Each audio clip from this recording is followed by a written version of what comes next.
Episode ஓப்பனிங்ல யாரோ விழுகிற மாதிரி போறாங்க. சோ அப்ப ஒரு குடம் வந்து புடிக்கிற மாதிரி காமிச்சு அப்படியே அடுத்த சீனை காட்டுறாங்க. இங்க பார்த்தா ரேண்டமா ஒரு பொண்ணை வந்துட்டு இந்த மாதிரி ஸ்கூலுக்கு கிளம்புற மாதிரி காமிக்கிறாங்க. சோ இங்க நம்ம ஹீரோவும் சரி ஓகே கஸ்டமர்ஸை நல்லா ட்ரீட் பண்ணுங்க அப்படின்னு சொல்லி பேசிட்டு இருக்கும்போது நினைக்கிறேன் அந்த பொண்ணு வந்துட்டு இந்த மாதிரி நீ பிரேக்ஃபாஸ்ட் எடுத்துட்டு போலையா அப்படின்னு கேட்கும்போது நம்ம ஹீரோ பதிலே பேசாம போயிடுறானா. சோ அந்த பொண்ணுக்கு வந்துட்டு சங்கட்டமா போயிருது.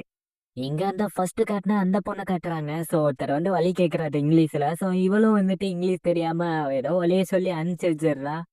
இப்ப அப்படியே அங்க சீனை கட் பண்ணா நம்ம ஹீரோ வந்துட்டு இந்த மாதிரி அவங்க வீட்டுக்கு இனிமேல் போவே கூடாது, நைட்டு ஃபுல்லா அங்கே இருக்க வச்சுட்டா அப்படின்ற மாதிரி சொல்லி தலைலாம் வலிக்குது அப்படின்னு போயிட்டு இருக்கும்போது நம்ம ஹீரோ டப்புனு கீழே விழுகிற மாதிரி போகும்போது இவ தான் காப்பாத்துறா. அச்சோ கழுத்துல ஏதாவது அடிபட்டுருச்சா, நான் ஏதாவது தெரியாம பண்ணிட்டேன்னா என்ன மன்னிச்சிருங்க அப்படின்னு சொல்லும் போது அதெல்லாம் ஒண்ணும் பரவாயில்ல, என்னை காப்பாத்துனதுக்கு ரொம்ப தேங்க்ஸ் அப்படின்ற மாதிரி நம்ம ஹீரோ சொல்லிட்டு இருக்கான். சரி ஓகே காலையில சாப்பாடு சாப்பிட்டீங்களா இல்லையா, மயக்கம் போடுற மாதிரி போயிட்டீங்களேன்னு சொல்லும் போது இல்லன்னு சொல்றான். அப்புறம் அவ்வளோ டிஃபன் பாக்ஸ் எடுத்து இவன் கிட்ட கொடுத்துட்டு வச்சுட்டு எனக்கு டைம் ஆயிடுச்சு அப்படின்னு சொல்லிட்டு போயிடுறான். நம்ம ஹீரோ வேணான்னு கூட சொல்ல முடியல. சோ அப்படி இருக்கும்போது நம்ம ஹீரோ லஞ்ச் ஹவர்ஸ் சாப்பிடலாமான்னு பார்க்கும்போது சரி அந்த பொண்ணு வேற அக்கறையா கொடுத்துருக்கா அப்படின்னு சொல்லிட்டு நம்ம ஹீரோ சாப்பிட்டுறான். நம்ம ஹீரோ வீட்டுக்கு வரும்போது சோ அவனோட தங்கச்சி வந்து வெல்கம் பண்றான். சோ உள்ள வந்து பார்த்தா ஒரு பெரிய ஷாக்கு. நம்ம ஹீரோ எனக்கு உட்காந்துட்டு இருக்கா. ஓ உங்க ரெண்டு பேத்துக்கு முன்னாடியே தெரியுமா, இவன் என்னோட ஃப்ரெண்டு அப்படின்னு சொல்லிட்டு இரு அம்மா கால் பண்றாங்கன்னு சொல்லி அவ போயிடுறா. நம்ம ஹீரோ அவளை பார்த்தே சிரிச்சிட்டு இருக்கும் போது அவளும் வந்து அவளோட பேரை சொல்றா. இச்சிகா என்னோட பேரு அப்படின்னு சொல்லும் போது ரியோ என்னோட பேரு அப்படின்ற மாதிரி நம்ம ஹீரோ சொல்றான். என்னை காப்பாத்தினதுக்கு ரொம்ப தேங்க்ஸ், உனக்கு ஏதாவது வேணுமா அப்படின்னு கேட்குமா, அப்பெல்லாம் எதுவும் வேணாம் அப்படின்னு சொல்லும் போது ஓ நீ வேற மாதிரி எதிர்பார்க்கறியா, கிஸ் ஏதாச்சும் ஓகேவா அப்படின்ற மாதிரி கேட்கும் போது ஏன் இப்படி கிரீப்பியா பேசிட்டு இருக்கீங்கன்னு சொல்லும்போது கிரீப்பியா இந்த மாதிரி இது வரைக்கும் யாருமே சொன்னதில்ல அப்படின்னு சொல்லிட்டு நம்ம ஹீரோ வந்துட்டு டக்குன்னு ஒரு மாதிரி ஆயிடுறான். அப்ப அந்த பொண்ணு நான் அப்படி இல்ல சொல்ல வரலன்னு சொல்லும் போது நீ என் லைஃப காப்பாத்திருக்க, அதனால என் லைஃபே உனக்காக தான் மாச்சலாம் அப்படின்ற மாதிரி நம்ம ஹீரோ சொல்லும் போது என்னடா நடக்குது அப்படின்ற மாதிரி நம்ம ஹீரோயின் முழிச்சிட்டு இருக்கா. சோ அடுத்த நாள் பார்க்கும்போது சோ இந்த மாதிரி உனக்கு ஒரு ரோஸ் யாரோ அனுப்பிச்சிருக்காங்கன்னு சொல்லும் போது ஆமா உங்க அண்ணன் ஏன் எனக்கு ரோஸ் எல்லாம் அனுப்புறாங்க அப்படின்ற மாதிரி இவ புலம்பிட்டு இருக்கா. சாக்லேட் அனுப்புறாங்க, டெடி பேர் அனுப்புறாங்க, எல்லாமே இப்படிதான் பண்ணிட்டு இருக்காங்க, எனக்கு பிடிக்கல அப்படின்னு சொல்லும் போது எங்க அண்ணனுக்கு உன்னை ரொம்ப பிடிச்சிருக்குன்னு நினைக்கிறேன் அதுதான்ப்பா, அதுவும் இல்லாம அவன் வேற ரொம்ப அழகா இருப்பான் இல்லையா, சோ அதனால வந்து பெருசா எந்த பொண்ணு மேல இன்ட்ரெஸ்ட் காட்ட மாட்டான், உன் மேல காட்டுறான்.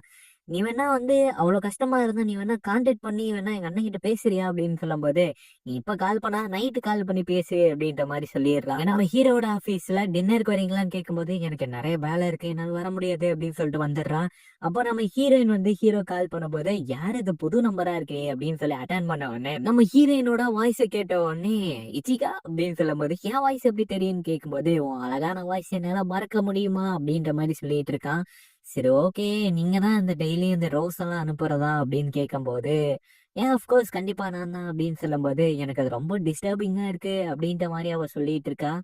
ஆஹ் ஆனா அதை பத்தி எனக்கு கவலை கிடையாது அப்படின்னு சொல்லும்போது அப்படின்ற மாதிரி யோசிச்சுட்டு இருக்கா. ஏன்னா எனக்கு பிடிச்சிருக்க நான் அனுப்பிச்சுட்டு தான் இருப்பேன் அப்படின்ற மாதிரி சொல்லும்போது எனக்கு அது டிஸ்டர்பிங்கா இருக்குன்னு நான் சொல்லிட்டு இருக்கேன், உங்களுக்கு புரியல அப்படின்னு கேட்கும்போது ரைட்டு எங்க அண்ணா வந்துட்டு ஒரு விஷயத்த விட மாட்டா அப்படின்ற மாதிரி அவ சொல்லி இருப்பா தங்கச்சி. அதை யோசிச்சு பார்த்துட்டு எனக்கு அது டிஸ்டர்பிங்கா இருக்குன்னு அவங்க கிட்ட சொல்லிட்டு இருக்கேன், உங்களுக்கு அது புரியலையா சுத்தமா, இதுக்கப்புறம் ரோஸ் அனுப்பாதீங்க, குட் நைட் அப்படின்னு சொல்லிட்டு வச்சிடுறா போன. இப்ப சண்டே அப்பதான் காட்டுறாங்க. சோ இவ்வளவு ஷாப்பிங் பண்ணலாம்னு சொல்லிட்டு போறா, முட்டை ஆஃபர்ல கிடைக்குதுன்னு. அப்ப பார்த்தா யாரையும் இடிச்சிடறா, பார்த்தா அது வேற யாரெல்லாம் நம்ம ஹீரோ தான், அப்படியே அவ்வளவுதான் பின்னாடியே நடந்து வர ஆரம்பிச்சிடறான். நீ யோசிச்சு பாரு இதெல்லாம் கோயின்சிடன்ஸ் நினைக்கிறியா, நம்ம ஒன்னா போகணும்ன்றது விதிமா அப்படின்ற மாதிரி சொல்லும்போது சூப்பர் மார்க்கெட்டும் வந்துருது. சரி ஓகே ஒருத்தர் ஒரு பாக்கெட் தான் எடுக்க முடியும், அதனால நீங்களும் வரீங்களா அப்படின்னு கேட்கும்போது சோ இவ்வளவு ஒரு பாக்கெட் எடுத்துடுறா. என்னாச்சு உங்களுக்கு பிடிக்கல அப்படின்னு கேட்கும்போது இல்ல இல்ல நம்ம புதுசா கல்யாணம் ஆனவங்க மாதிரி ஷாப்பிங் எல்லாம் வந்திருக்கோம் அப்படின்ற மாதிரி நம்ம ஹீரோ ஹாப்பியா தான் இருக்கான். இப்ப நம்ம ஹீரோயினுக்கு பிடிச்ச சாக்லேட் இதுதானே அப்படின்னு சொல்லும் போது இது எப்படி உங்களுக்கு தெரியும், தங்கச்சி சொன்னா அப்படின்னு சொல்லும் போது அப்பனா அது பொய், இல்ல இல்ல உனக்கு என்னென்ன பிடிக்கும் எல்லாமே எனக்கு தெரியும் அப்படின்னு சொல்லும் போது இப்ப நம்ம ஹீரோயின் எதை செலக்ட் பண்ணதுன்னு சூஸ் பண்றதுக்கு குழந்தைத்தனமா பண்ணிட்டு நம்ம ஹீரோ பார்த்து சிரிச்சிட்டு இருக்கான். சோ அப்படி இருக்கும்போது சாப்பாடோட சாம்பிள் எல்லாம் அங்க வந்து வித்துட்டு இருக்காங்களா. சோ அத போயிட்டு நம்ம ஹீரோயின் வாங்கி சாப்பிடும் போது நம்ம ஹீரோக்கும் கொடுக்குறாங்க. உன் பாய் ஃப்ரெண்ட் ரொம்ப அழகா இருக்காமா அப்படின்னு சொல்லும் போது சோ நம்ம ஹீரோனும் ஒன்னு என் பாய் ஃப்ரெண்ட் கிடையாது அப்படின்ற மாதிரி சொல்லிட்டு இருக்கா. அப்ப அந்த சாம்பிள் கொடுத்த குச்சியை கீழே போடும்போது சோ அதை நீ எடுக்க தானே போற அப்படின்னு நம்ம ஹீரோயின் வந்து திரும்பி ஒரு மாதிரி கேட்பா. சோ ஆபியஸா அதுதான் கண்டிப்பா பண்ண போறேன் அப்படின்ற மாதிரி நம்ம ஹீரோ சொல்லிட்டு இருப்பானா. இங்க பார்த்தா நம்ம ஹீரோ தான் அந்த பேக்கை தூக்கிட்டு வரேன்னு சொல்லி அடம் பிடிச்சிட்டு இருக்கானா. சரி ஓகே வேற வழியில நீ ஏன் தூக்கி தொலை அப்படின்னு சொல்லி நம்ம ஹீரோயின் விட்டுறா. போடா அப்படின்ற மாதிரி. சோ அப்படியே நம்ம ஹீரோயின் வந்து வீடு வரைக்கும் போய் விட்டுட்டு தான் போறான். சோ அப்படியே வீட்டுக்கு வரும்போது என்னாச்சு இவ்வளவு நேரம் ஆச்சு அப்படின்னு கேட்கும்போது, நானா இச்சிகாவா பாத்துட்டு வந்தேன் அப்படின்ற மாதிரி போயிட்டு இருக்கான். இன்னைக்கு ரோஸ் வந்திருக்கேன் அப்படின்ற மாதிரி சொல்லி அவங்க அம்மா சொல்றாங்க. சோ இந்த ரோஸுக்கு வந்து பேரு வந்து இச்சிகா அப்படின்ற மாதிரி சொல்லும்போது, நம்ம ஹீரோ போன் பேசி நடந்து போயிட்டு இருக்கும்போது அங்க ஒரு கஃபேல வந்து நம்ம ஹீரோயின் உட்கார்ந்துட்டு இருக்கிறத பார்த்துட்டு நம்ம ஹீரோவும் அடுத்து என்ன பண்ணுவான், அங்கேயே தான் போய் உட்கார்றான்.